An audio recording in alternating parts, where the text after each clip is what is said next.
to Tripura Info News Update. ABVP Tripura প্রদেশের উদ্যোগে সাংবাদিক সম্মেলন অনুষ্ঠিত। ত্রিপুরা প্রদেশের পক্ষ থেকে আজ এক সাংবাদিক সম্মেলনের আয়োজন করা হয়। এখানে উপস্থিত সকল সাংবাদিক বন্ধুদের আমাদের বিদ্যার্থী পরিষদের ডাকে সাড়া দিয়ে আসার জন্য অসংখ্য অসংখ্য ধন্যবাদ এবং ছাত্রছাত্রীদের আওয়াজ সারা ত্রিপুরা রাজ্যে আপনাদের মাধ্যমে পৌঁছে দেওয়ার জন্য অসংখ্য অসংখ্য ধন্যবাদ। বিগত কিছুদিন ধরে অখিল ভারতীয় বিদ্যার্থী পরিষদ ত্রিপুরা প্রদেশের পক্ষ থেকে ত্রিপুরা রাজ্যের প্রত্যেকটি কলেজ ক্যাম্পাসে বিদ্যার্থী পরিষদ আন্দোলন এবং বিক্ষোভ কর্মসূচি হাতে নিয়েছে।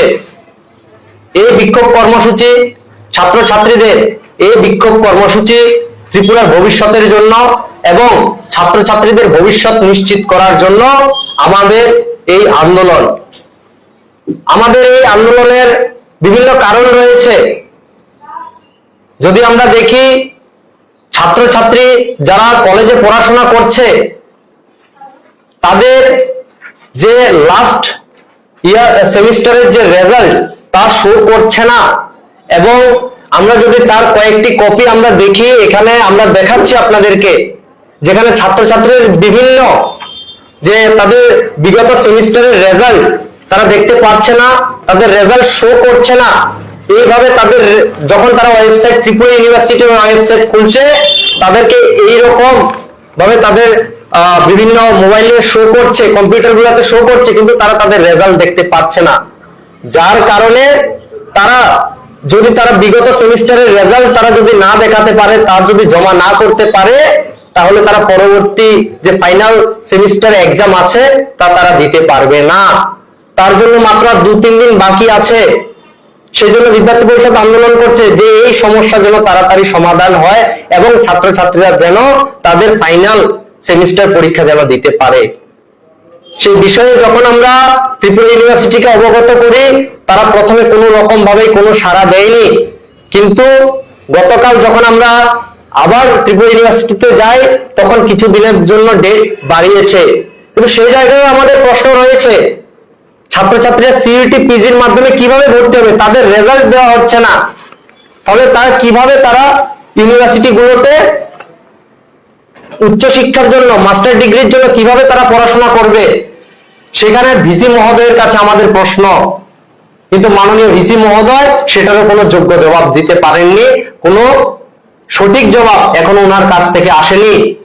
এবং দ্বিতীয় যে বিষয়টি, সেটি হলো ছাত্রছাত্রীরা পরীক্ষা দিয়েছে, তাদের অ্যাটেন্ডেন্স শিট, কলেজে যখন তারা পরীক্ষা দেয় তখন তাদের অ্যাটেন্ডেন্স শিট থাকে, সেই অ্যাটেন্ডেন্স শিটে ছাত্রছাত্রীরা তাদের সিগনেচার করে এবং সেই অ্যাটেন্ডেন্স শিটের নিচে কলেজের যে সিল তথা প্রিন্সিপাল মহোদয়ের সিগনেচার এবং যে এক্সাম কন্ট্রোলার যিনি থাকেন প্রত্যেকটি কলেজে এক্সামিনেশনের দায়িত্বে যিনি থাকেন, উনি সেই জায়গায় সিগনেচার করেন। কিন্তু সেই জায়গায় ছাত্রছাত্রীরা পরীক্ষা দেওয়ার পরও তাদের রেজাল্টে সাবজেক্টে অ্যাবসেন্ট দেখিয়ে তাদেরকে ফেল করিয়ে দেওয়া হয়েছে।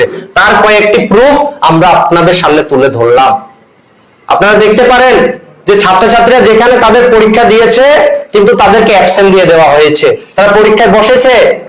এবং যখন আমরা কলেজগুলোতে গিয়ে প্রিন্সিপাল মহোদয় থেকে শুরু করে এক্সামিনেশনের দায়িত্বে যে স্যাররা ছিলেন, ওনারাও আমাদের সেই কপিগুলো দেখিয়েছেন এবং বলেছে ছাত্রছাত্রীরা পরীক্ষা দিয়েছে কিন্তু তাদেরকে তবুও বারবার তাদেরকে অ্যাবসেন্ট দিয়ে ফেল করে দেওয়া হয়েছে। সেই জায়গায় এর মধ্যে আমরা এমন একটি বিষয় পেয়েছি, যেখানে একটি মহাবিদ্যালয়ের যখন অধ্যক্ষ মহাশয় ত্রিপুরা ইউনিভার্সিটিতে এসে বলছেন যে আমাদের ছাত্র পরীক্ষা দিয়েছে, আপনারা কেন অ্যাবসেন্ট দিয়েছেন? সেই জায়গায় সেই ছাত্রকে যখন ওই প্রেজেন্টের যে কাগজ, সেই কাগজ যখন দেখিয়েছে, ওই ছাত্রকে সাথে সাথে প্রেজেন্ট দিয়ে বাকি যে 2 সাবজেক্টে সে পাস করেছিল, বাকি সবগুলো সাবজেক্টে পাস করেছিল, শুধু একটা সাবজেক্টকে তাকে অ্যাবসেন্ট দেওয়া হয়েছিল। সেই সাবজেক্টে তাকে অ্যাবসেন্ট উঠিয়ে যে সাবজেক্টগুলোতে সে পাস করেছিল, সেই সাবজেক্টগুলোতে আমরা এখানে মেনশন করে দিয়েছি, আপনারা দেখতে পারেন হাইলাইটার দিয়ে, সেই জায়গাগুলোতে ওনারা ফেল বসিয়ে দিয়েছে। সেই জায়গায় আমাদের প্রশ্ন, কেন এত সমস্যা? আমরা বারবার বিগত দিনগুলোতে ওনাদেরকে অবগত করেছি এই সমস্যার বিষয়ে, তবু ওনারা কোনো সুরাহ আমাদের এখনো পর্যন্ত দিতে পারেননি। তাছাড়া আমরা যদি দেখি ছাত্রছাত্রীরা পরীক্ষা দিচ্ছে, দেওয়ার পর তাদের একের পর এক ব্যাগ শুধু এসে যাচ্ছে। ছাত্রছাত্রীরা কঠোর পরিশ্রম করছে, তাদের মা বাবা কঠোর পরিশ্রম করে তাদেরকে পড়াশোনা করাচ্ছে, কিন্তু সেই জায়গায় একের পর এক ব্যাগ ত্রিপুরা ইউনিভার্সিটি তাদেরকে দিচ্ছে। যখন তারা সেই ব্যাগ এর প্রশ্ন যখন তারা কলেজ কর্তৃপক্ষকে জানতে চাইছে কেন তারা ভালোভাবে পড়াশোনা দেওয়ার পরও তাদের সাথে এরকম ঘটনাগুলি ঘটছে, তখন কলেজ কর্তৃপক্ষ দোষ দিচ্ছে ত্রিপুরা ইউনিভার্সিটিতে। এবং ত্রিপুরা ইউনিভার্সিটিতে যখন ছাত্রছাত্রীরা আসছে তখন ত্রিপুরা ইউনিভার্সিটি বলছে সেটা কলেজের দোষ। এখন দোষটা কার? ছাত্র সমাজ জানতে চায় তাদেরকে এইভাবে কেন হয়রানি করছে ত্রিপুরা ইউনিভার্সিটি। এবং ছাত্রছাত্রীরা ব্যাক পেপারে যে পরীক্ষাটা দিয়েছে, বিগত দিনে তাদের যে মার্ক ছিল সেই মার্কটা রয়েছে। এবং এখানে যদি দেখতে পান আপনারা, গ্রেড পয়েন্ট দেওয়া হয়েছে, তাদেরকে মার্ক তারা কত পেয়েছে সেটা তাদেরকে মেনশন করে না ত্রিপুরা ইউনিভার্সিটি।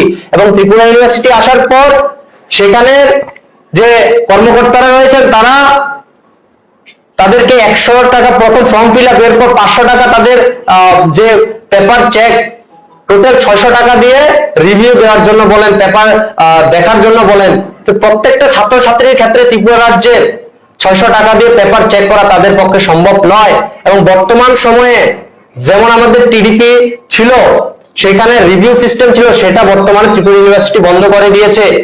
তো রিভিউ সিস্টেম না থাকার ফলে ছাত্রছাত্রীরা শুধু তাদের পেপার দেখতে পাচ্ছে, কিন্তু তাদের মার্ক বিষয়ে তারা পর্যবেক্ষক দিয়ে আবার সেই খাতাকে চেক করার কাজ তারা করাতে পারছে না। সেখানে ত্রিপুরা ইউনিভার্সিটির কাছে প্রশ্ন, যখন আমরা গতকাল ত্রিপুরা ইউনিভার্সিটির ভারপ্রাপ্ত উপাচার্য ডক্টর শ্যামল দাস মহাশয়ের সাথে দেখা করি, উনি সেই জায়গায় বলছে অখিল ভারতীয় বিদ্যার্থী পরিষদ নাকি ওনাকে ফেমাস করছে, বিখ্যাত করছে, উনি নাকি সারা ত্রিপুরা রাজ্যে বিখ্যাত হচ্ছেন এবং তাতে ওনার কিছু যায় আসে না। যেখানে ছাত্রছাত্রীদের সমস্যা, সেই বিষয়কে উনি না তুলে ধরে ওনাকে আমরা দহন করছি, সেই বিষয়টাকে উনি তুলে ধরছেন বারবার।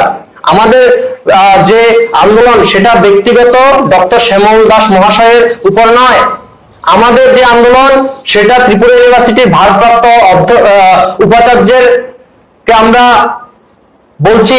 আমাদের আন্দোলন ত্রিপুরার ভারপ্রাপ্ত উপাচার্যকে আমরা প্রশ্ন করছি, আমরা কোনো ব্যক্তিগত কাউকে আমরা নিশানা করছি না, সেটা বুঝতে হবে। এবং যখন আমাদের নিউজ মিডিয়া বন্ধুরা যখন এই সকল নিউজ যখন সারা ত্রিপুরার সামনে আনছে, তখন বিভিন্ন জায়গায় আমরা দেখতে পাচ্ছি বিভিন্ন ব্যক্তিগত মন্তব্য করছে যে ছাত্রছাত্রীরা ব্যাক করছে, ফেল করছে, তাদেরকে কেন আমরা পাশের জন্য, আমরা পাশের কথা, ব্যাক এর কথা, আমরা যাদের যোগ্যতা আছে তারা পাশ করুক, আমাদের এটা দাবি। কিন্তু আজকে যদি আপনাদের ঘরের ছেলে মেয়ে, আজকে যদি আপনাদের ঘরের ভাই বোন যদি এই রকম সমস্যায় তারা কঠোর পরিশ্রম করার পরও যদি আপনাদের ঘরে আগামী দিনে হয়, তখন আপনারা কি পদক্ষেপ নেবেন? এটা আমার ত্রিপুরাবাসীর কাছে আমরা জানতে চাই। আমাদের ত্রিপুরাবাসীর প্রত্যেকটা মানুষের কাছে আমাদের প্রশ্ন, যে ছাত্রছাত্রীরা মাধ্যমিকে, উচ্চ মাধ্যমিকে 70%, 80%, 90% মার্ক পেয়ে পাশ করেছে এবং উচ্চ শিক্ষার জন্য তারা কলেজগুলোতে ভর্তি হয়েছে, কিন্তু সেই জায়গায় তাদেরকে বারবার ব্যাক দেওয়া হচ্ছে কি কারণে? এবং ত্রিপুরা ইউনিভার্সিটিতে মোট 4 থেকে 5 জন টেকনিশিয়ান দরকার, সেই জায়গায় ত্রিপুরা ইউনিভার্সিটি মাত্র একটি টেকনিশিয়ান মৃণাল বাবুকে দিয়ে চালাচ্ছেন। কেন সেটা? ত্রিপুরা ইউনিভার্সিটি কেন কোনো পদক্ষেপ নিচ্ছেন না? এবং যখন আমরা গতকাল ওনাদেরকে প্রশ্ন করি, ওনারা বলছেন একজন টেকনিশিয়ানের দ্বারা সবকিছু উনি করতে পারছেন না। যে টেকনিশিয়ান বাবু আছেন উনি বলছেন উনি সবকিছু করতে পারছেন না। এবং যখন ত্রিপুরা রাজ্যে 34-35টা কলেজ ওনাকে মার্ক সেন্ড করছেন, ইমেল করছেন, তখন উনি নাকি এগুলো স্কিপ করে যাচ্ছেন, ওনার অত দেখার সময় নেই। উনি বলছেন 30% ছাত্রছাত্রীদের সমস্যা থাকতেই পারে, ওনাদের এইরকম বক্তব্য। সেখানে আমাদের প্রশ্ন, 30% না, একটি মাত্র যদি ছাত্রছাত্রীদের, ত্রিপুরা রাজ্যের একটি মাত্র ছাত্রছাত্রীদের যদি সমস্যা থাকে, সেটা ত্রিপুরা ইউনিভার্সিটি সেটাকে ঠিক করতে হবে। সেটা বিদ্যার্থী পরিষদ সৎ সাহস নিয়ে, বুকে বল নিয়ে বলে, সঠিককে সঠিক এবং ভুলকে ভুল বলার মতো বিদ্যার্থী পরিষদ এই সাহস রাখে। তাই ওনাদেরকে যখন প্রশ্ন করা হয়, ওনারা বলছেন রিসেন্টলি 4-5 জন টেকনিশিয়ান ওনারা পশ্চিমবঙ্গ থেকে কোনো কোম্পানি থেকে, বেসরকারি কোনো কোম্পানি থেকে হায়ার করে আনার কথা ওনারা বলছেন। ত্রিপুরা রাজ্যের এই যে এতদিনের সমস্যা, সেটা কি এতদিন ছিল না? আমাদের প্রশ্ন, এতদিন কেন ঠিক করা হয়নি? যখন আমরা একের পর এক আন্দোলন করছি প্রত্যেকটি ক্যাম্পাসগুলোতে, তখন ওনাদের এই ত্রিপুরা ইউনিভার্সিটির ভিসি মহোদয়ের কুম্ভ নিদ্রা ভঙ্গ হয়েছে। উনি বলছেন উনি নাকি বিগত পরশুদিন উনি জানতে পারেন যে ত্রিপুরা ইউনিভার্সিটিতে ওনাদের টেকনিশিয়ান কম আছেন। তো উনি কি কুম্ভ নিদ্রায় ছিলেন? আমাদের প্রশ্ন।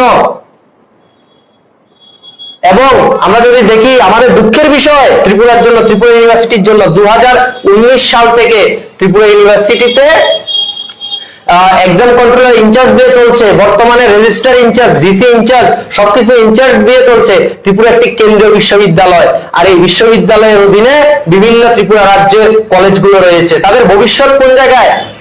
এবং ভিসি মহোদয় সেই বিষয়ে জবাব দিতে নারাজ, এবং তাই আমরা এই ত্রিপুরা রাজ্যের ভারপ্রাপ্ত যে উপাচার্য, ওনার বিরুদ্ধে আমরা আন্দোলন করছি, ত্রিপুরা ইউনিভার্সিটির বিরুদ্ধে আন্দোলন করছি, যাতে আমাদের ছাত্রছাত্রীদের ভবিষ্যৎ নিশ্চিত করতে হবে। যদি ওনারা আমাদের ছাত্রছাত্রীদের সমস্যার সমাধান না করে, তাহলে আমরা বৃহত্তর আন্দোলনে সামিল হতে বাধ্য হব। যার কারণে বর্তমানে আপনারা দেখুন যে ভিসি মহোদয় ভয়ে উনি রিসেন্ট তাড়াতাড়ি ত্রিপুরা ইউনিভার্সিটির ভ্যাকেশন দিয়ে দিয়েছেন, উনি ভয় পেয়ে গেছেন। তবে আমরা এটাও বলতে চাই, যেদিন ত্রিপুরা ইউনিভার্সিটি ভ্যাকেশন খুলবে, ওই দিন সারা ত্রিপুরা রাজ্যের ছাত্রছাত্রী ত্রিপুরা ইউনিভার্সিটি ঘেরাও করবে, আপনার কাছে প্রশ্নের জবাব চাইবে, সেদিন আপনাকে জবাব দিতে হবে। এই ত্রিপুরা রাজ্যের ভবিষ্যৎ নষ্ট যে করবে তাকে জবাব দিতে হবে। আমরা দরকার হলে ত্রিপুরা হায়ার এডুকেশন ডিপার্টমেন্টও আমরা ঘেরাও করব, কিন্তু ত্রিপুরা রাজ্যের ছাত্রছাত্রীর ভবিষ্যৎ নষ্ট আমরা হতে দেব না। আমরা ভারতের শিক্ষামন্ত্রী তথা আমরা ত্রিপুরার গভর্নর থেকে, সিএম থেকে সকলকে আমরা মেইল করেছি, আমাদের আন্দোলন কর্মসূচি আমরা পাঠিয়েছি। আমাদের এই সমস্যার সমাধান হতে হবে, না হলে আমরা গণতান্ত্রিক উপায়ে আমরা সকল ত্রিপুরা রাজ্যের ছাত্রছাত্রীরা আমরা ত্রিপুরার জন্য, ছাত্রছাত্রীর ভবিষ্যৎ নিশ্চিতের জন্য আমরা একসাথে এক বৃহত্তর আন্দোলনে সামিল হতে বাধ্য হব, এবং ত্রিপুরা রাজ্য সেই আন্দোলন দেখবে। এর পেছনের কারণটা কি, কারণ রয়েছে কি বুঝতে পেরেছেন আপনারা? এর পেছনে যদি আমরা মনে করি, ত্রিপুরা ইউনিভার্সিটির ভিসি মহোদয় তথা ওনাদের এক্সাম কন্ট্রোলার থেকে ওনাদের বিশাল বড় ষড়যন্ত্র আমরা দেখছি। যেখানে উনি যেখানে বলছেন যে টেকনিশিয়ান নেই, উনি বিগত পরশুদিন জানতে পেরেছেন। সেই জায়গায় তিনি একজন ত্রিপুরা রাজ্যের ভারপ্রাপ্ত ত্রিপুরা বিশ্ববিদ্যালয়ের উপাচার্য, 10 মাস হয়েছে উনি এই দায়িত্ব গ্রহণ করেছেন, উনি কি জানেন না? তাহলে এটি কি কোনো ষড়যন্ত্র নয় ছাত্রছাত্রীদের এই ভবিষ্যৎ নষ্ট করার পিছে ভিসি মহোদয়ের? সেই বিষয়ে আমাদের বলা। নমস্কার, আমি রবিশঙ্কর হালদার, অখিল ভারতীয় বিদ্যার্থী পরিষদ ত্রিপুরা প্রদেশ সম্পাদক, এবং আমার সাথে উপস্থিত ত্রিপুরা প্রদেশ কার্যকারিণীর সদস্য এবং ত্রিপুরা মিডিয়া কো কনভেনার। এখন আপনাদের কোনো প্রশ্ন থাকলে করতে পারেন। To Tripura Info and press the bell icon so that you never miss any latest updates and news on Tripura.